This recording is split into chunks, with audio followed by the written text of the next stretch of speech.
You're one of the most annoying people I know. You have this like really annoying trait, Thank you.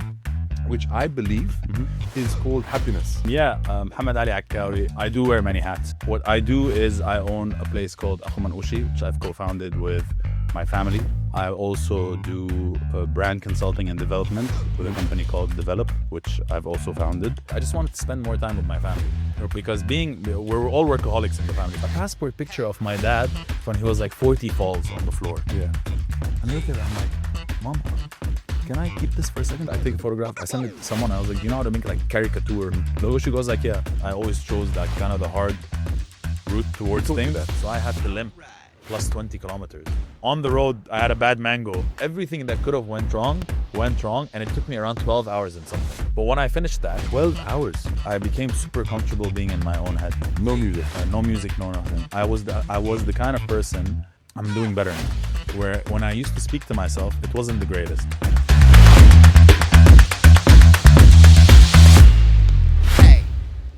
Mohamad Ali Akkaoui. Am I saying that right? Yes, my first name is Mohamad Ali actually, so Mohamad Ali Akkaoui. Mohamad Ali Akkaoui. Mohamad Ali Akkaoui. Welcome to the Rice Pudding Project. Thank you for having me. I'm going to start a little bit differently than normal. I'll usually start. Normally I ask you to explain who you are to people. But I'm going to go with what I like to say. This one, you just tell me again, clickbait. I've known you for a while and you're one of the most annoying people I know. And I'll tell you for why. Yes. See, I've known you since 2013 and you have this like really annoying trait. Thank you. Which I believe is called happiness. Alhamdulillah. Alhamdulillah, yes. But like I've honestly, like you have what I'm saying annoying is like I've never seen you annoyed or unhappy and things like that. Is there a wooden panel I can knock on this show? Or no? Okay, alhamdulillah. There you, alhamdulillah. Yeah. We're gonna see the light. See? You see the light. Yeah, it was like sorry. I'm not gonna no. No, but like it's like I love your energy and your vibe. So then I was like, okay, this guy hasn't really suffered, so maybe he's just like unhappy. He's never had anything to be unhappy about. Right? Don't believe what you see on Instagram. Huh? Don't believe what you see on Instagram. Exactly. And then I saw you do this crazy thing as well, the 777, which we'll get into. And I was like, then I'm going to see him crying. I'm going to see him. But even then you were running and then you were still happy. So I'm very, very, this is the thing about it. I'm very impressed that you have this, I don't have it, and that's why I call it annoying. Why don't you have it? I don't know. It's hard for me to be that happy all the time, but I love it. It's a compliment, but okay. Now that I've said you're one of the most annoying people I know because you're very happy all the time, which is, a positive trait. Please let the viewers know. I know what you do. Well, I don't know what you do now actually, because you do so many things. Because when we first met, you were in marketing. I'm still in marketing. Are you still in marketing? I'm still in brand development. Please let us know. First of all, thank you. That was a great intro. And honestly, it did sound special. I don't think he does this often, does he? But no. Mohamad Ali Akkaoui. I do wear many hats. You're right. What I do is I own a place called Amin, which I've co-founded with my family. Okay. I also do brand consulting and development with a company called Develop, which I've also founded.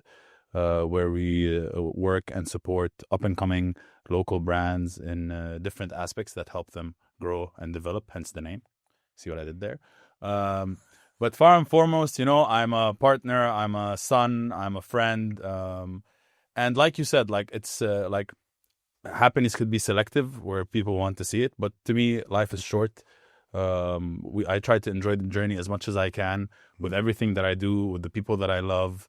And everything that I try to create or work on is to create memories, whether for me or whether for the people around me or the people that interact with anything I create, whether to help them by putting a smile on their face or whether to help them because there's different kinds of help that they need. So that's it in a nutshell. But you're right. I do wear different hats from a very young age. My mother would tell you he can't sit still. Where'd you grow up? Abu Dhabi. Okay. So from a young age, and it just continued. I love working on different things. I love meeting different people. I love activating different things. I love interacting with people. I think this is where that F&B idea came into play as well. But this comes from what? Is your dad like that? Your mom's like that? How does it start? I don't think anyone in my family is an introvert. Um, now that I think about it, like when I say it, like they have good energy. When they enter a room, like they light up a room. Whether if it's how they talk to people, whether if it's how they treat people.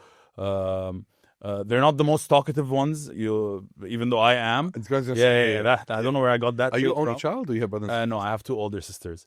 Really? 2 much older sisters. You know what I mean? Okay. Like 13 years and 10 years apart between me and them. Wow. What was your question? Where you grew up? Yeah, so I grew up. I grew up in Abu Dhabi, born and raised in Abu Dhabi. Went to Lebanon for just a few years. I'm originally Lebanese, and then I moved to Dubai in 2008. Okay. And in Dubai, I went to university here, and then I joined Red Bull. You studied marketing as well? I studied business. Business, okay. And then I joined Red Bull when I was in university. Then left Red Bull, joined Nike. That's when me and you met. Yes. Then after that, joined Red Bull again. Then left Red Bull, and I founded a company with Omar, Tom, and Reem, Dukkan Media, which we were one of the first ever podcasts in the Arab world as well. We were a podcast consultancy, and we're a qualitative consumer consultancy. What is qualitative research? So brands would come to us when they wanted insights, specific insights on consumer from a qualitative perspective, because there's 2 different ways of getting insights, whether it's qualitative and quantitative. Yeah. And we used to help them get those insights for them to create their campaigns. Yeah. And then I went back to the corporate world because of COVID, and then left. Went back because of COVID, then stayed in corporate, and then left corporate again recently, and now I'm fully dedicated to Akkaoui Manouchi. Okay, when did you open this? Akkaoui Manouchi, it's been around 3 years. What does it mean? So Akkaoui Manouchi in English means the brother of a pastry, of a manouchi. But in Arabic, it's a pun for like a swear word. Yeah, that's so I'll give you an example. If you own the football football field rental business in the UK, you'd call it son of a pitch. Yeah, okay. I like what you did there. Yeah, very nice. You like puns and stuff. Yeah. It's been up for 3 years, but it's much older than that because my dad opened a Manaish business in Abu Dhabi in like 2000. Okay. So that's where it came from, from when Abu Dhabi started having more events such as like the NBA or concerts. A lot of people from Dubai started going down to Abu Dhabi. Yeah. And then because they knew I had a Manaish spot, they went and they had it. In Abu Dhabi? Yeah, in Abu Dhabi. Okay. And they called me, they go like, yo, your dad's Manaish is fire. Why don't you have it here? I'm like, well, I don't know, bro. Like, it wasn't top of mind for me to open a Manaish business. Yeah. And then when I used to post stories that I'm going to Abu Dhabi, I get like messages, yo, can you get me 10 spinach? Like to bring it back from Abu Dhabi? Yeah, they're like, don't worry, we'll put it in the fridge. I'm like, cool. So I did a couple of those, and my dad was like, oh, people like our manouchi.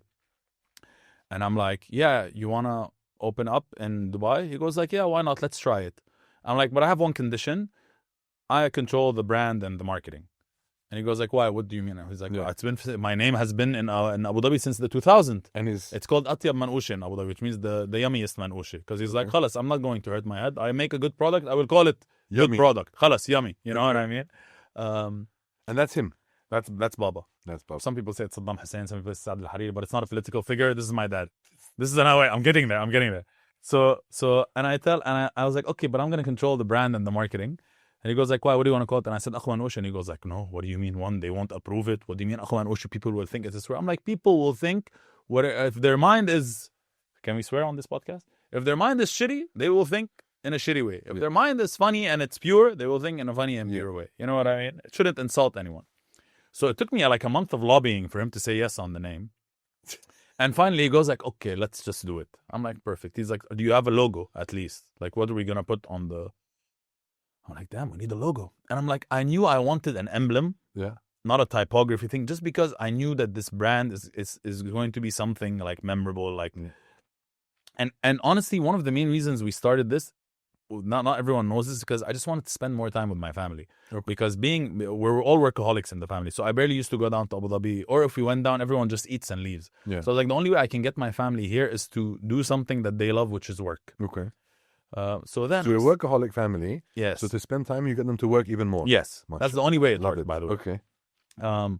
And then I was like, I need a logo. I spoke to different designers. I didn't like anything. And I was sitting down with my mom like 15 days in. She goes like, what happened with the logo?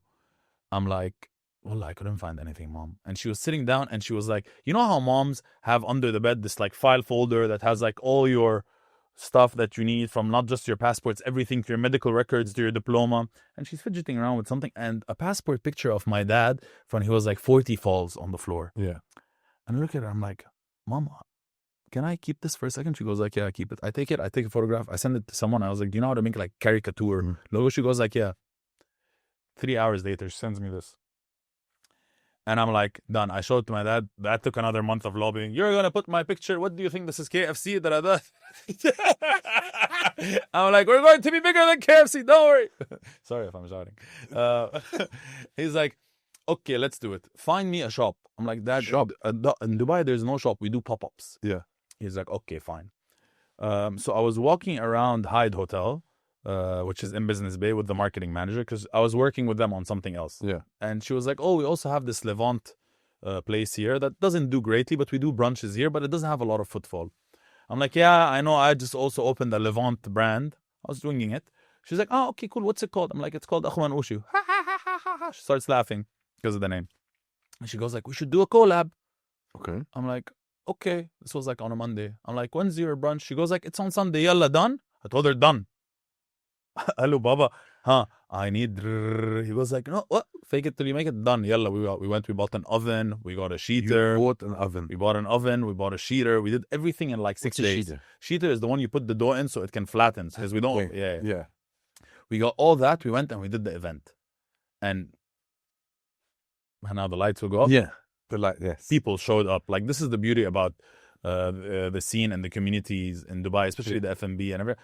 You have something new. It's like, they know it's good. Everyone showed up. Okay. And then we're like, okay, cool. And then next day, because the Dukkan offices was in 25 hour, the GM sees me and he goes like, Sho Habibi, you go to Hyde Hotel, you don't come to us, you whatever, you see us every day, we have coffee. Why didn't you tell me you have a brand? I'm like, I told your F&B director that we had a brand, but he said, no, it's still a startup.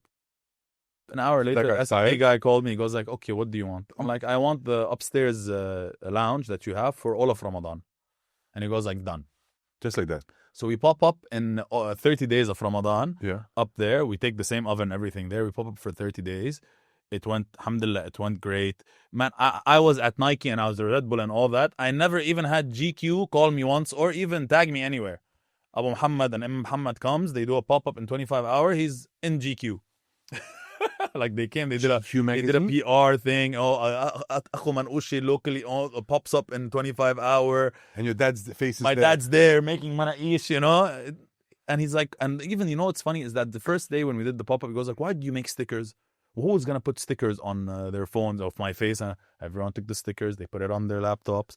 The t-shirts were sold. And now your dad's proud. We did a collab t-shirt with Talar Nina, who's an amazing Armenian designer. Because her website ships globally. We had people order it from like Portugal, Canada. With Baba's like, face. look where your t-shirts reached, all because of you.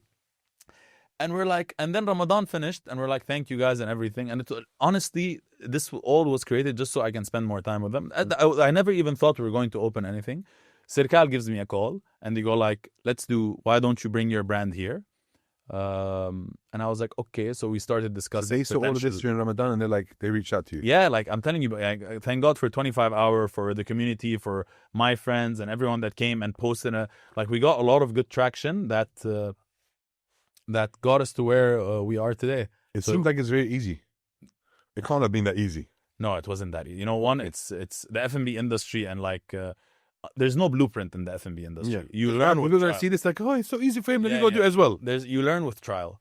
Working with your parents, you learn with trial. And then it's about curiosity. And you can't be shy. And you should always be ready for something to happen, especially in the F&B, whether if it's a permit here or something happens with someone here, or like you don't find the right people. Like there's always something happening that will one, humble you, and two, will teach you a buckload. So no, it's not easy. You came across when you opened in Al Takal? We were learning as we go, especially me, because when my dad opened in Abu Dhabi, he opened a long time ago. Permits were different, setups are different. Abu Dhabi and Dubai are different, so we were learning as we go. We were learning that from a trade license and how to open a pop-up. It's not like having the same trade license as having a normal store and a brand. When we first opened, we were like, you know what? they're like, gas isn't allowed. So we're like, oh, okay, khalas, gas isn't allowed. We'll do it on wood. So the first couple of days we were trying to do it on wood. We're like, oh shit, doesn't work on wood. You can't control the Let's fire call as much. Circal and understand what's wrong with the gas. Call the municipality, get the right permits. Hiring the right people in F&B and finding the right people is difficult. So that took a while. Especially with me and my dad, the way we look for people are different. My dad's very old school. So as long as the guy knows how to use the oven, done, you're hired. For me, it's because I know people that are going to spend time with us need to be the right people, because one, they're dealing with my family, and two, I don't believe that just because we're in F&B and just because like there's like the turnover should be quick. I truly believe that, you know what, maybe finding that right person, investing in teaching them and understanding what they want in life, because no one just wants to come and open an Oshi. No, maybe he wants to open his own restaurant. Maybe he wants to learn operations. Maybe he wants to learn marketing. So and my dad goes like, why are you asking them all this question? Khalas, the guy knows how to open it. I was like, no, you need to understand his ethics as well. Especially when you're dealing, especially when you're dealing with someone that has had the same business for 25 years. So his ways are the same. So the person needs to be patient. I'm still new. We're two different personalities, you know. So we need to find the right people. And alhamdulillah, today the guys that we have been with us since we started. They've been growing with us, and that's the core of what we do. Do you ever work there? Yes, of course. You do cooking? You cook? They don't let me cook because I had long hair, but I cut my hair, so now I can cook. Oh, you have to have a net? Yeah, you have to wear a hairnet. You have to wear a hairnet. So they don't let you cook? They don't let me cook. They're like, you do the marketing. You bring the people, we'll feed them. Don't worry about it. Okay. And there's an Arabic saying which is, it's also around baking. It's like اعطي شو بيقولوا بيب؟ بيقولوا اعطي الخبز اعطي الخبز للخباز لو أكل نصه. It means give the bread to the baker even if he eats half of it. So it means if the guy knows his craft, let him do it. Okay. So that's what we believe in. You know what I mean? And we've been there for around 2 seasons now. We're on the lookout, hopefully, to establish a dine-in location. Is it all year round, or is it?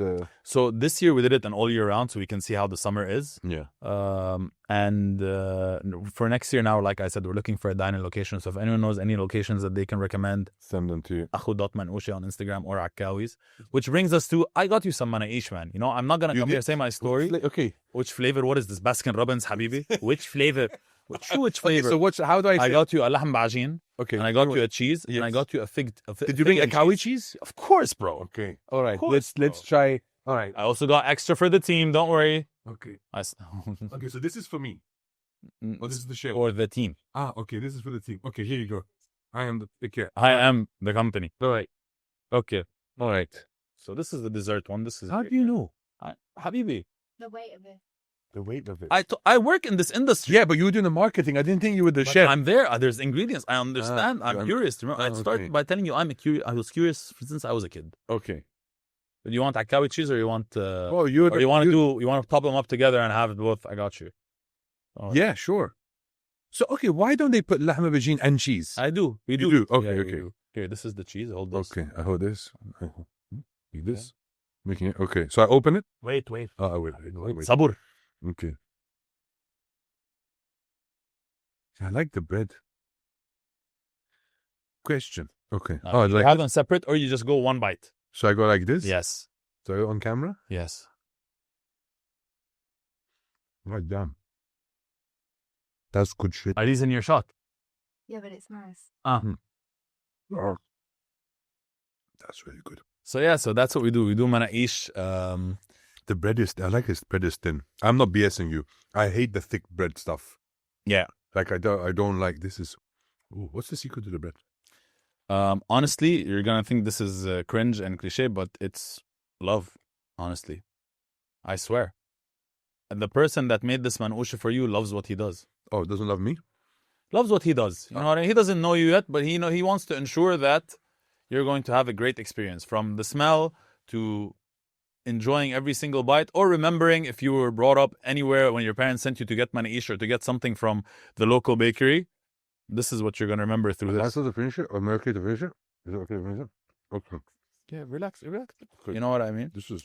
But no, the secret is literally it's my dad and my mom's recipe, and everything that we do is fresh because we don't freeze anything. We don't own a freezer in the shop, so everything we do is fresh. The bread is made on a daily. The meat is brought and the mix is made on a daily.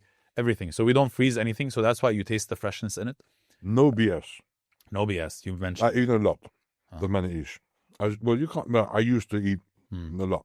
My problem with manish is that the bread is too thick, and I always have to try and then it gets to a point where you tear some of the bread away, so it gets to make it thinner. But that was sublime. Very nice. Thank you very much, Habib. Well, I know I'm thanking you. I have to thank your mom and your dad. Mama and Baba. Yeah, mama and baba. Thank you very much. Yeah. So you explain. So I had a cheese. So we had the cheese manaish, which is Akkaoui cheese, and then we had lahm bajin, which is a mix. It's meat mixed with our special kind of pomegranate and different herbs together. That's why it's so good, because pomegranate is Persian. You didn't know that? Why did I agree to do this podcast? And then we have one that's The not for you. It's $10,000. for the great team behind this podcast, which is a fig jam and cheese. See, that sounds amazing. You're not having any of that. Because then you're going to say cut and you just want some alone time with it because it's great. It's fire. I love that. My team is lactose intolerant. Nice. Yeah, Big words. big words. No, I use Mashallah. she's ChatGPT. So no, we can. So we have to wait for that. We'll have that at the end. Yes. Yeah. You can have that now. Like, But it'd be nice to see it on camera. yeah. Now? Yeah. Okay, cool. Okay, then you do it. No, you have no. I'm going to do it wrong. I'm going to do it wrong. Yeah. So Wanna eat it all up? no, I'm not going to eat it all. I'll take it. I would not eat it all. My wife watches this. Don't say I'm going to eat it all. It says that now. Huh? It says that now. Here. Rip a little nice bite out of it. Wow, it's like a calzone in the half. That's a compliment. Don't get upset. No, like, okay. Okay, I'm doing it wrong. Yeah, no, go for it. Go for it. God bless you. God. Yeah. Oh yeah. Look at that. Wow. Holy moly. Okay, now you have to try that. Babe, you need to try this. Will kill me. I'll wait till She's gonna wait. There's not gonna be anything after. Wow. So yeah, like, for example, this is the one you're eating. It happened by mistake. We got fig jam delivered to us, and I'm like, oh, we need to return. Mom was like, why do you need to return it? 1 second. Give me the cheese. I'm like, here's the cheese, fig jam and cheese. You didn't make it. Oh, I didn't make it. Mom made it. No, but your idea? No. Ah, okay. My only idea was the cheese, egg, chips oman, and daqqus. The what? The cheese, egg, and then we put chips oman with daqqus on it, and What's then we wrap daqqus? it. Daqqus is hot sauce. So you have cheese? Cheese and egg. Cheese and egg. We mix cheese and egg. Yeah. Then we put it on the manouche, which is on the bread. Yeah. Put it in the oven. Yeah. Pop it out. We put chips oman. The crispy. Yes, the chips oman. And then a little bit of daqqus. We roll it into a sandwich. And we have it. This could be interesting. I might have to visit. You need to this. come to Circal. Yeah, I was there actually. Yeah, Yeah, and you didn't say hi. It's fine. you weren't there. Still. My wife was watching. She knows. Yeah. We did. Yeah. We actually we were meeting Salma and her husband, and we went there, and you weren't there. Fair enough. You know When? Sal- This weekend? No, 2 weekends ago. Oh, okay. Yeah. Just checking. But I never lie. So yeah, this is Akhu Manouche. It's been an incredible journey. And we're still very early in the journey. What were the biggest challenges you had?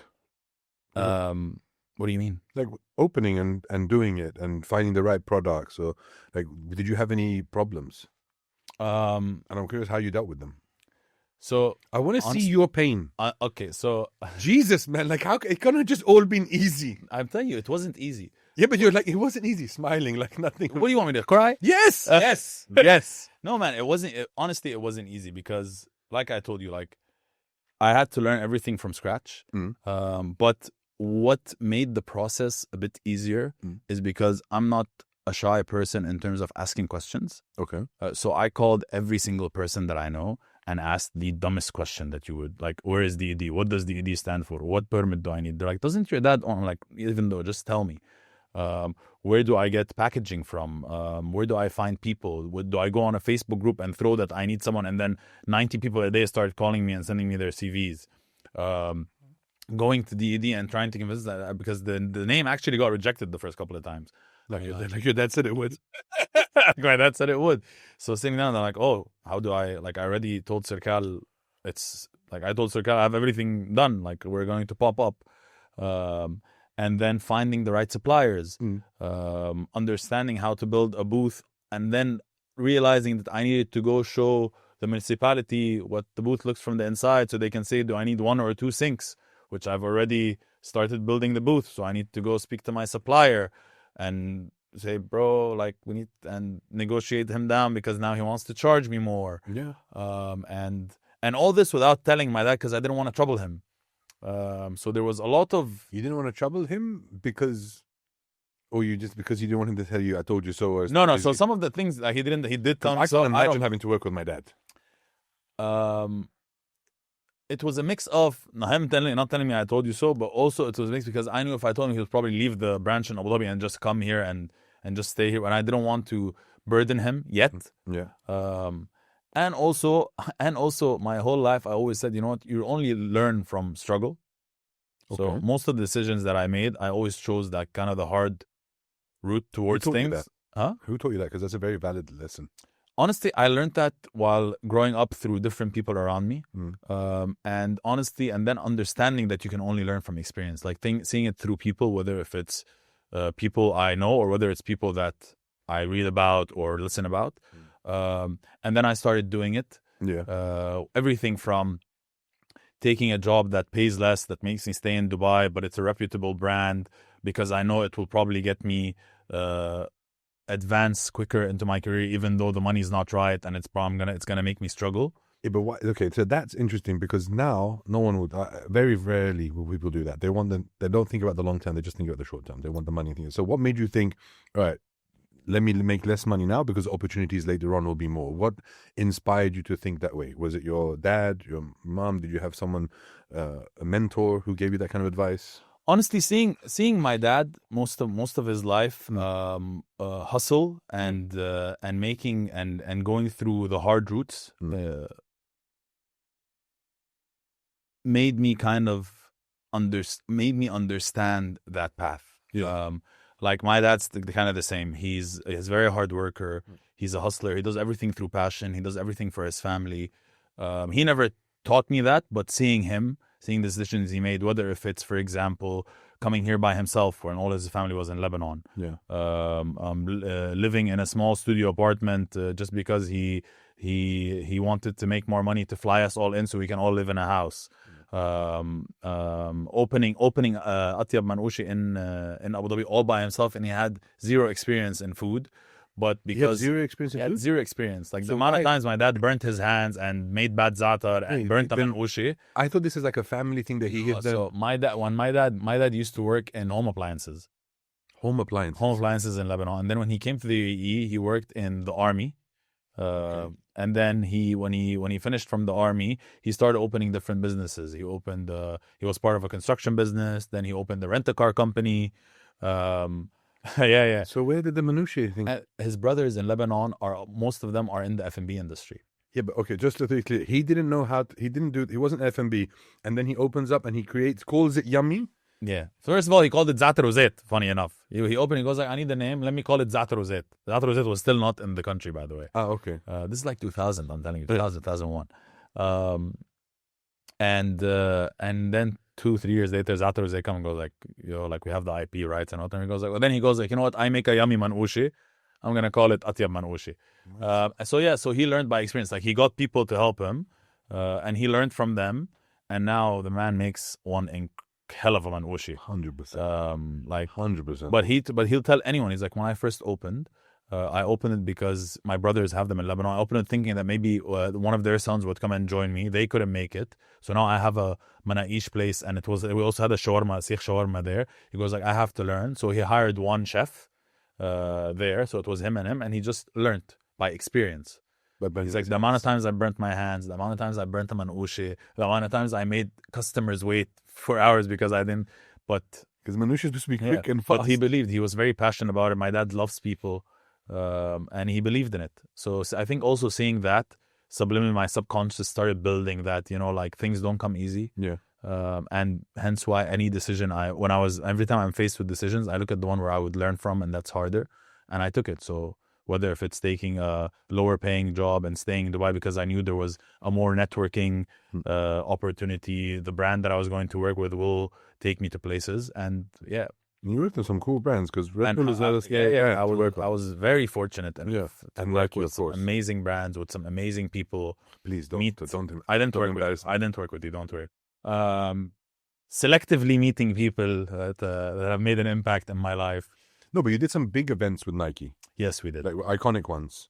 Like, I mean, the Nike run was not around then, and the ones that you did in downtown. Yeah, not been replicated. There's a sea of yellow, orange. First one was a Volt jersey that was 11 or 12,000 people. Second one was 20,000 people. Yeah. We did one of the first ever football events with music in Riyadh under the Riyadh Tower. So we did some really cool stuff. Alhamdulillah, like I said, like I say it and I know it.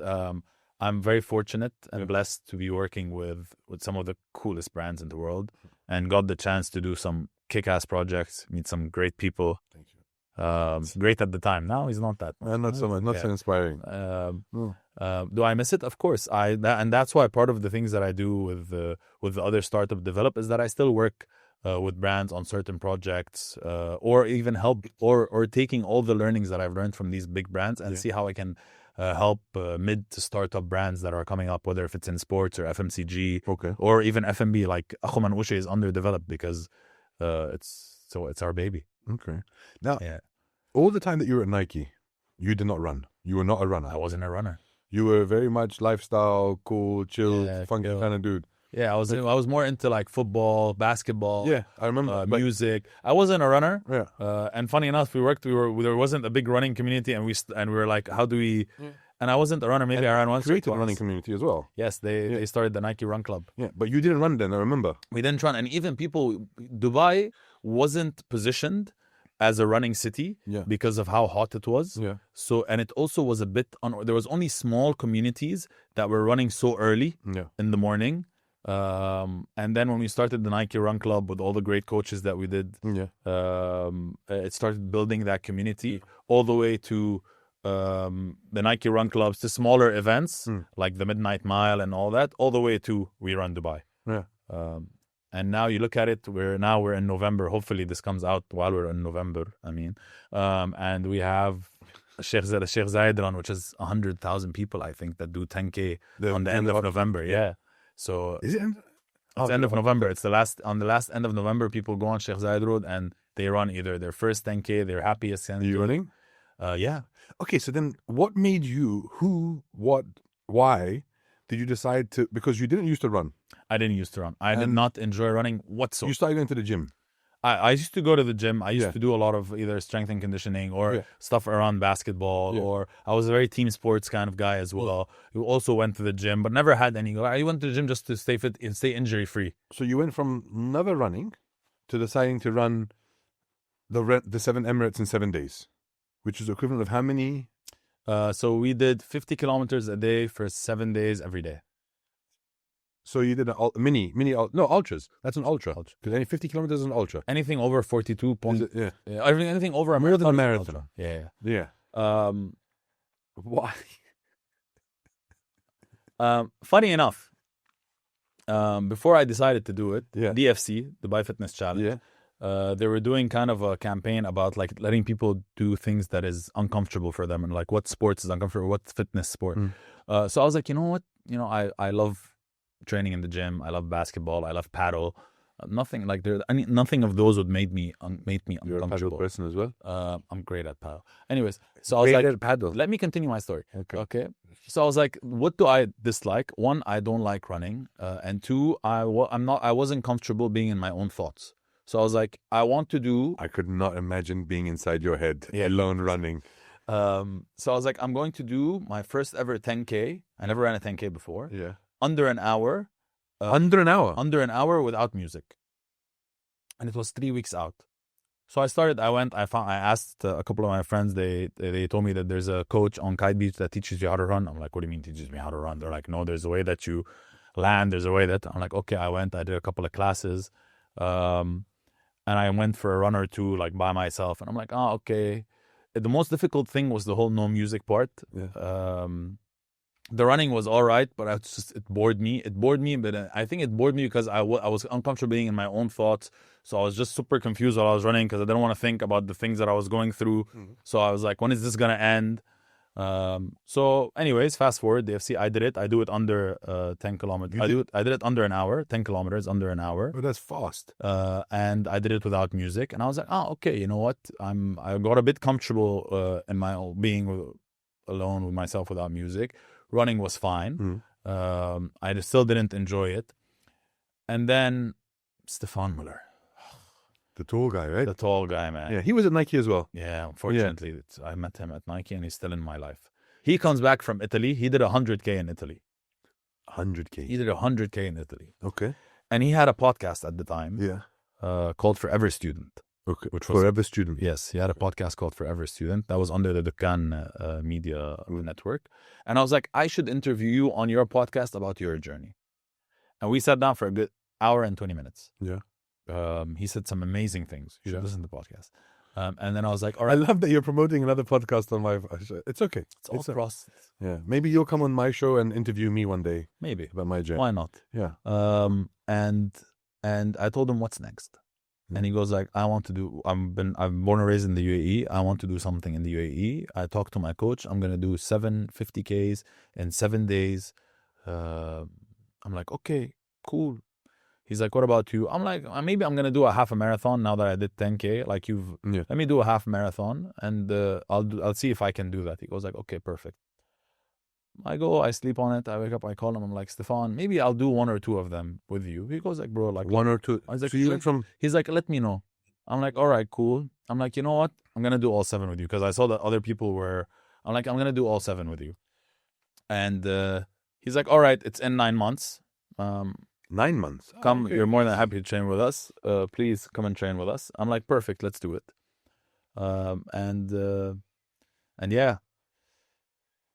So this was in October? You made the decision? When we went in October. You're great with dates and... No, but I'm just... 9 months. The DCF was, you said DFC, it was... DFC, so let's say DFC was in November. Stefan, I think he came back from his run either in December or in Jan, maybe. Okay, so you're running this something like that. So it was and he October. did that, and he told me we're going to do it, no, in Feb, something, and he told me we're going to do it next year, and we have like either 9 or 11 months to train. Okay. So I think me and him sat in Jan or Feb. Okay. So And I'm like, perfect, let's do it. And we started training for it. No, that's it. Easy. No, it wasn't easy at all. I want the tears. It was a whole change in lifestyle. I didn't understand how much time, effort of your life you need to dedicate to train for something like that. Yeah. Especially because I had a chip on my shoulder because I don't have any mileage. There were people with us that were runners or athletes. Yeah. So I was like, I just want to run. I want to make sure that I run my first 20K, 30K, 45K, while also balancing, while opening Akhaoui Ushi at the same time. This is the same time. So that's where all the difficulties go. And sometimes I sat down with the coach and I told Stefan, I don't think I can do this because I'm not finding the time and I'm not finding the bandwidth. Because of everything that was happening with Akhaoui Ushi, like I said, finding the right permits, finding people, also dealing with my dad, like working with family is very difficult. But I tell this to people is that once you find the synergy between their ways and yours, magic happens in the middle. Okay. Because the beauty about our families and the way they work and that old school way is because they're hyper focused and very attention to detail because they want to do everything with their bare hands. They won't let anyone else touch it. And there's beauty behind that. Like there are ways where you can have different SOPs and have different ways or get other people to do it or use different technologies. But there's that attention to detail that they have is something that cannot be taught. And that pride that they have with work. So once you know how to take that and add it to your processes or add it to your way of thinking, right? This is where magic happens. And this is where your business, whatever you do, will prosper by itself because of the synergy that's happening between you and your family. And don't get me wrong, anyone you'll speak to, and they're right, one of the hardest things you can ever do is to work with your family. Just because also sometimes the way you react to each other is not the way you react to a coworker because you're reacting to family. Yeah. Which is difficult, you know? But how long did it take for that synergy to come? It's still coming. So it came, but I still learn from my dad every day. I still learn from my mom every day. Okay. But we found the right synergy because they know my intention. I know their intention. They like how I think. They understand that, yes, we want everything quicker, but they understand that we see things differently that they don't. So they're also open to change. Like, it took me a while to let my dad be open to change, whether if it's in certain recipes, or whether if it's in branding, or whether if it's in marketing, or whether if it's in content, or whether if it's we need to change different things in the menu because from a consumer perspective, my dad doesn't talk consumer. You know what I mean? So, he's like, so that took time. Okay. And the beauty about it is that as long as they're around you, you'll always be learning. Okay. So all that was happening. Plus, and I also took on 777, not understanding the magnitude of 777. How many kilometers did you have to put in a week? Oh, there were some weeks where we reached easily over 80, over 100 sometimes. In a week? Yeah, there were days where I opened my Training Peaks, which is the app, and once I found 3 runs in one day. 3 runs in one day? 3 runs in one day. Like a 5K? Like an hour and a half, and then you rest, and then later you do an hour, and then later you do an hour and 45 minutes. Like, that kind of days. And I was like, wow. And this whole time, and I was like, okay, so you see that, I know what you do.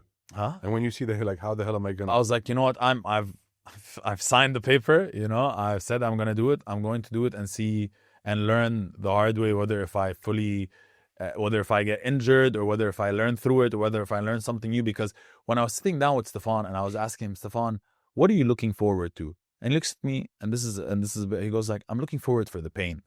He's German? No, bro, he's Dutch.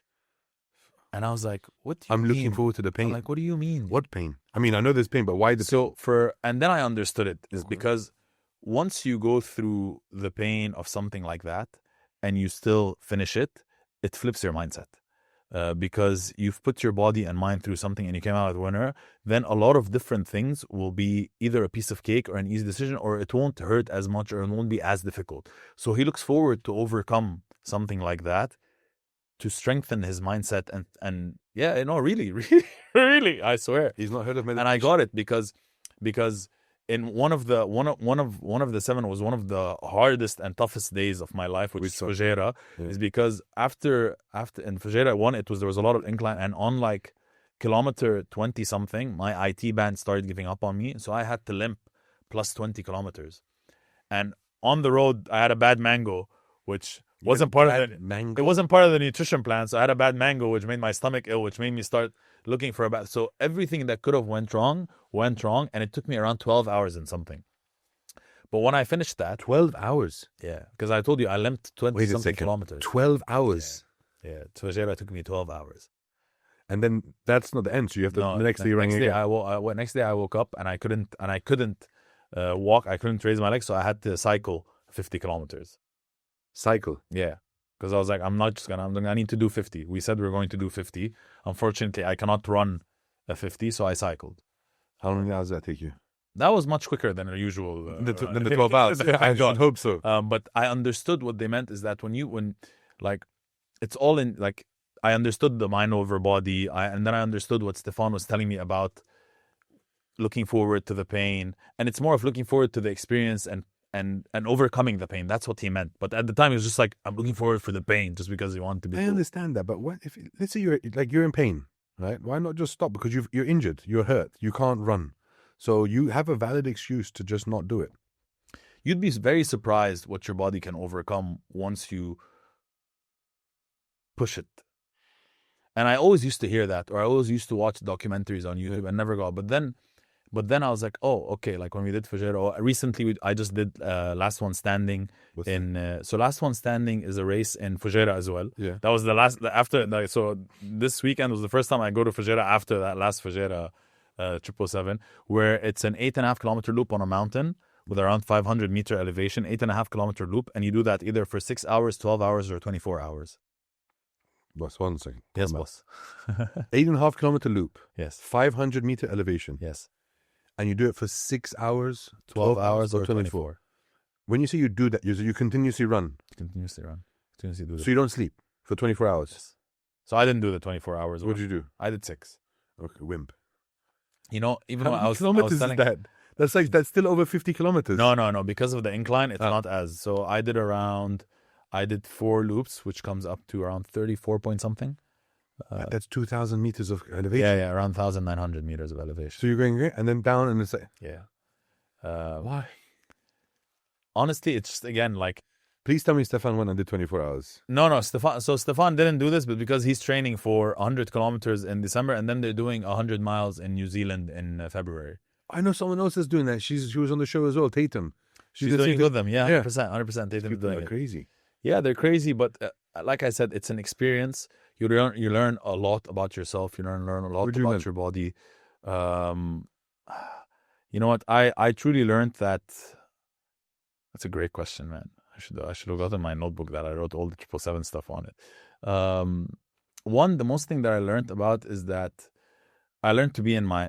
I became super comfortable being in my own head. No music. No music, no nothing. I was the kind of person. I'm doing better now. Where when I used to speak to myself, it wasn't the greatest. Like it was harsh.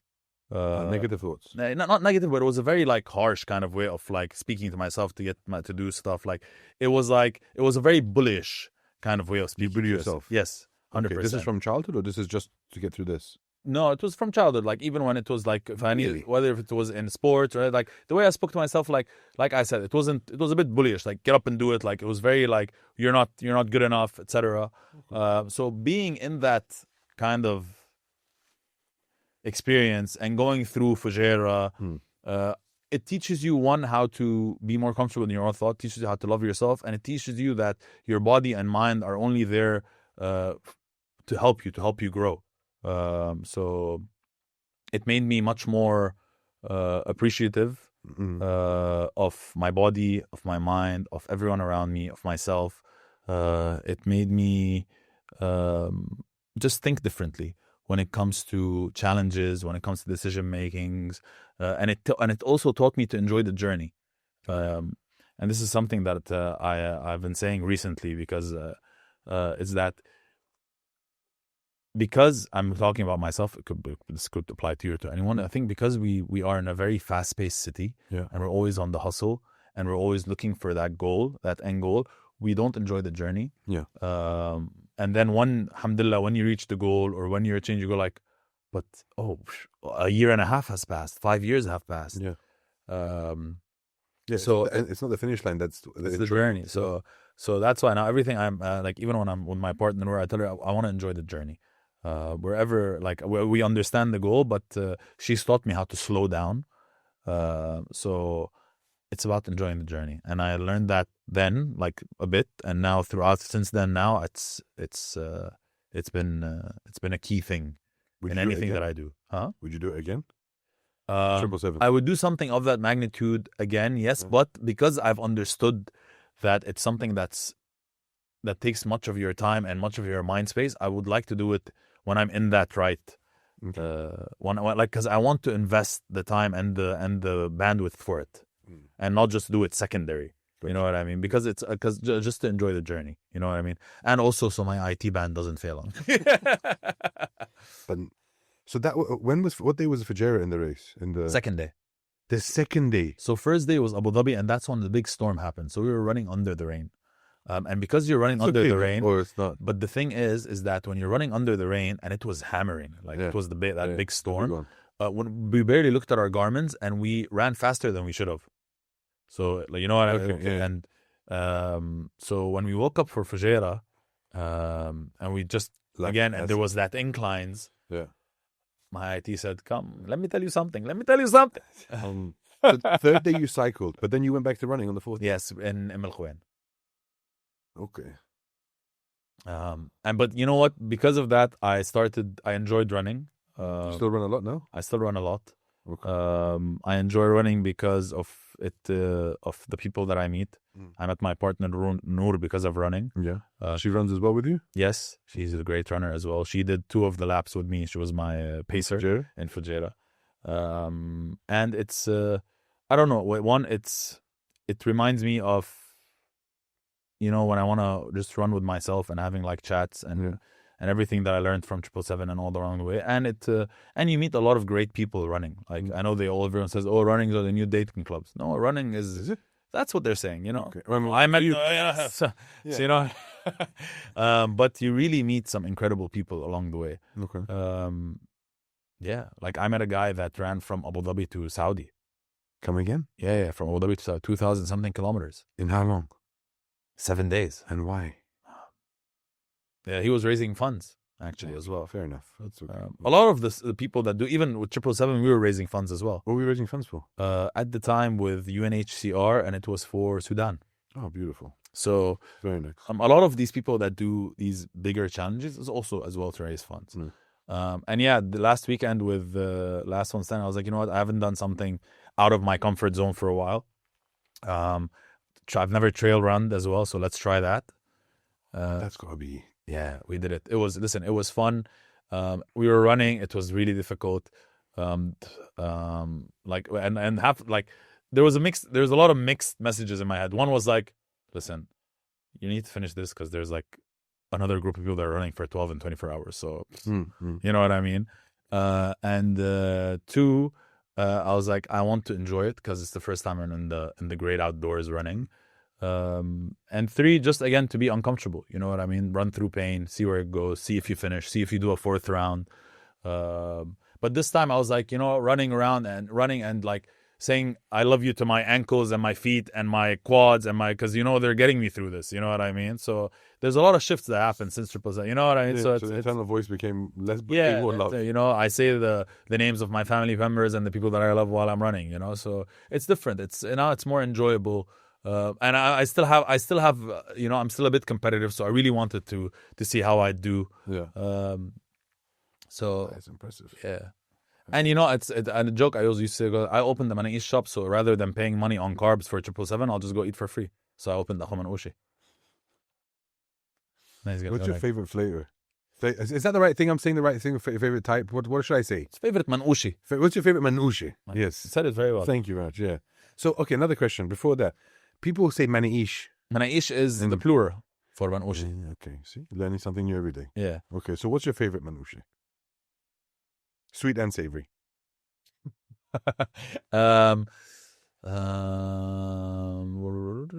I really like the cheese egg chips Oman.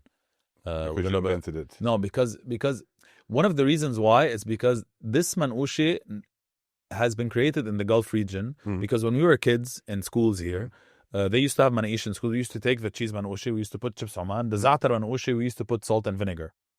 Oh, really? And even sometimes the chips Oman, we used to get the chips Oman, open it and just fill it up with hot sauce. And no one knows where this was created. And there was no chef. Yeah. There was no Michelin guide. We just created that. And for me, one, it truly shows one of the key values that Akkaoui Manouchi has, which is the fusion of cultures. Yeah. And two, it's nostalgic. Okay. So it reminds me of when I was a kid, going and taking a manouche and putting it and then getting into a fight after school because we wanted to play football, or you know. So and and everyone that sees that they remember it. Like this is one of the key things with Akkaoui Manouchi is that the last thing you're going to encounter, or the last thing that we're going to like. So the last taste bud that you're going to encounter is the actual taste bud. So first you're going to come, you're going to smell. That's the first thing we're going to engage. Two, you're going to see my dad shouting at someone or just speaking loudly. You're going to think he's shouting. He's actually just speaking to Abdul Khalid, telling him what to do. Yeah. Three is seeing it being done fresh next to you. And four is we're going to really tap into that subconscious, because you're going to go like, oh, this reminds me of when my parents used to tell me to go buy something from downstairs, and the old men are sitting down and either gossiping or talking. And then the last but not least is you're going to have that bite and you go like, oh, wow, this is also yummy. Okay. So we're a holistic brand that happens to make great food. Okay. Yeah. Akkaoui Manouchi. And the sweet flavor? Oh, the sweet flavor? It's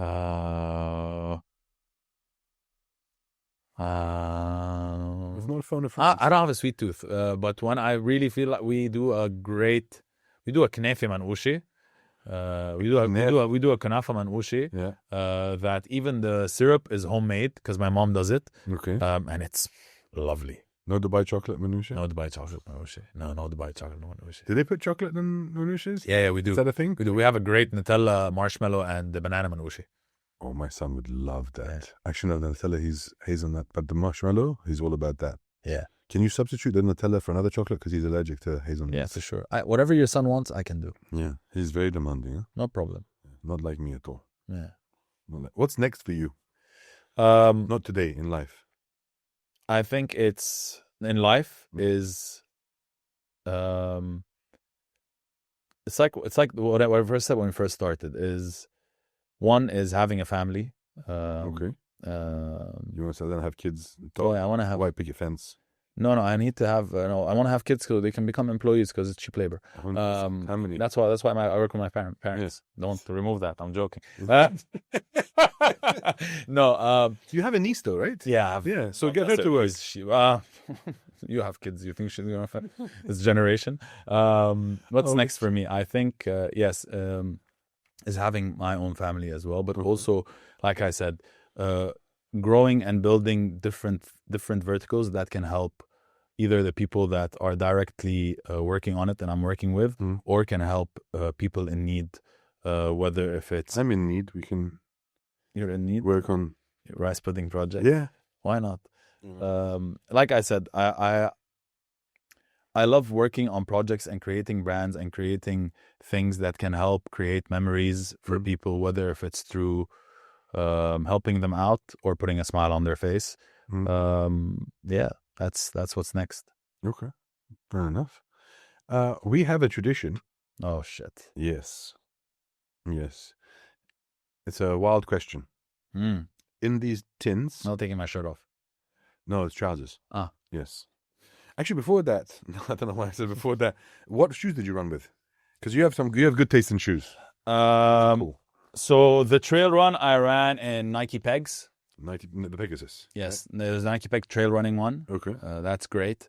The 777 ones. Yeah. In 777s, we also had a brand partnership with On, so we ran in the On Clouds, which were also good. I think these are. Yeah. Okay. We ran in the On Clouds. All right. Now currently I'm running in Nikes again. Okay. And then trousers wise, like shorts wise, do you wear? I like Nikes, and I like the ones that are the 2-in-1s that have already the tights. Okay. Yeah. Did you ever chafe? Bro, Vaseline, ladies and gentlemen, the aloe vera one is a lifesaver. But what was the worst chafing you had? Huh? Feet or? I had bloody nipples once. Yeah. Did you try the plasters? No. Because it's really weird. And when it happened, I'm like, did you watch that episode in How I Met Your Mother where Marshall goes to run around and comes back? Yeah. And I was like, why are they I've had it bleeding? and I was so young when I watched that. And then when it happened, I'm like, because you should not wear cotton. Vaseline, ladies and gentlemen, is a lifesaver. Was running in the gym once, white t-shirt, didn't understand, and it was red. It was like, oh my god. Yeah. Ouch. But do you not get under the armpits chafing? No. That is. No, I'm telling you, Vaseline, I learned that very early. And thank God I learned that very early. I swear. In your running. In my running. In your running. See what I meant about people with shitty mindset? I was talking about running. So in these tins, there is a question. Choose which twin. You can't. They all have a question. They all have a question. Oh, okay. Yeah, you choose the tin, and I'll read it out to you, and you can choose to answer it or not. If you don't answer it, you have to do a dare. So, which is going to be... This is a pretty small room to do a dare. No, the audience, there's many dares you can do. Yeah. So, there are different questions as well. Don't think that they're all the same question. Babe, pick a number from 1 to 6. 6? So.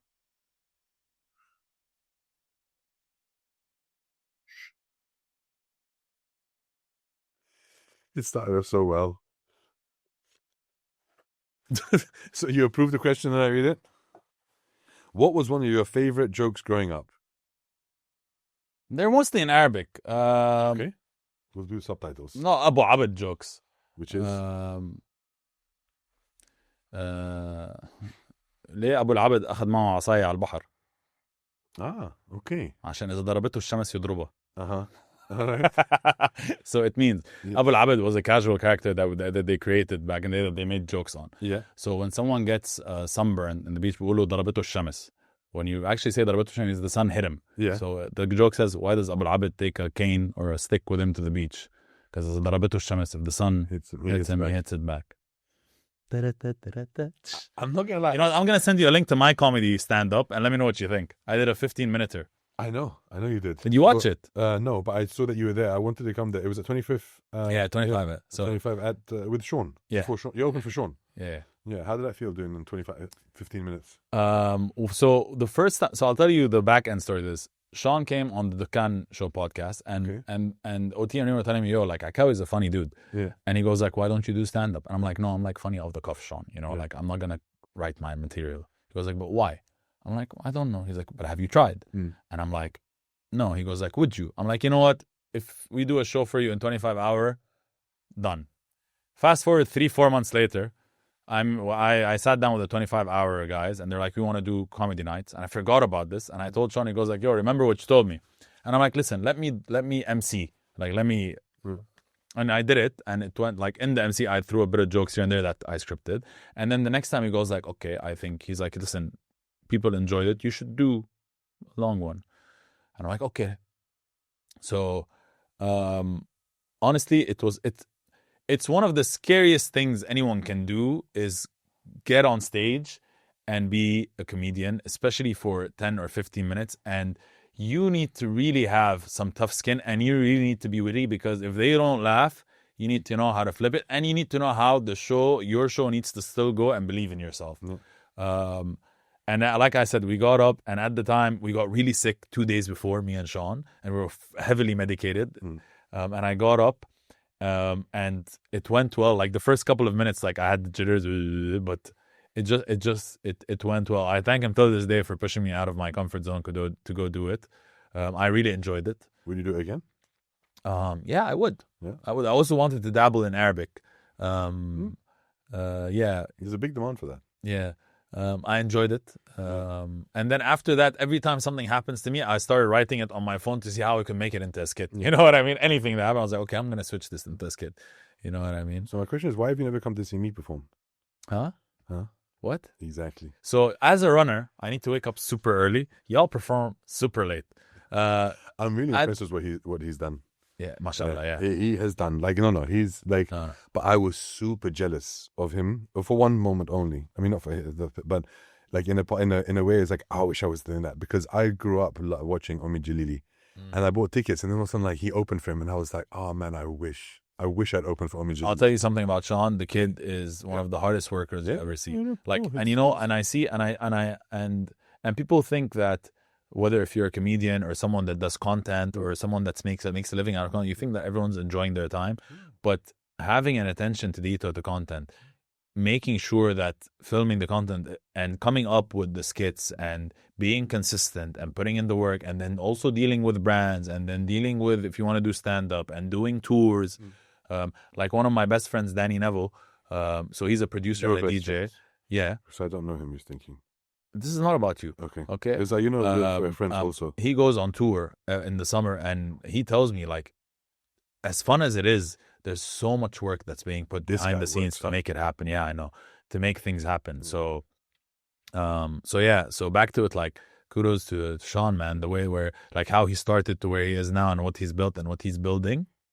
No, this guy's still the limit. Absolutely killing it. Absolutely, and deservedly so, because he's worked super, super hard. Yeah. And people think it just happened over like he did one skit. Yeah. They don't know that he's been doing it for years, and he had his job, and he was working, and then he started to do things. Oh no, he does really, really well. Very man. Shout out to everyone. Yeah, maybe you can ask him to shout out on the show as well. Super hard on making their dreams come true. Huh? Maybe you can get him to come on the show and interview me. Yeah, you really want to get interviewed, don't you? That's the whole point of this. No one ever interviews me. No one ever asks me a question. Have you asked? Huh? Have you asked? I'm shy. Can't you tell? Yeah, very shy. What advice do you have for anybody to stay as positive and happy as you, mashallah, before we leave? I think it's patience. You really need to be patient. Life will throw a lot of things at you. If you're going to just react to it and think this is the end of the road, or be super pessimistic against it, or blame yourself for it, you're going to end up going into a very negative spiral. I think it's being patient. I think it's understanding really that there is good behind every bad lesson and bad experience you're going to have. Okay. Someone once told me, a Spanish coworker, a friend of mine, goes like, you live, you learn, you lead. I'm like, what? You what? He goes like, you live, you learn, you lead. Okay. And that's beautiful because you live a life that will take you through different experiences. You need to learn from these experiences, and from that you will lead the life that you want. And that's what I leave people. You live, you learn, you lead. And you're living the life you like? Yes. Alhamdulillah. Alhamdulillah. That's very hard for people to do. Alhamdulillah. I'm to be honest about it. Sir, thank you very much for coming on the show. I really appreciate it. And thank you for bringing the manouche, which I'm not going to share with anybody. No, man, thank you for giving me the It was opportunity. a lot of fun. It was a lot of fun chatting to you. Habibi. Thank you very much, sir. If you need the actual translations for my Arabic, Abu Abid. I'm going to use GPT. No, don't do that. I'll ask one of our other friends. You know Abs, no? Yeah, of course. So I'll ask Abs and I'll see if it Perfect. really is.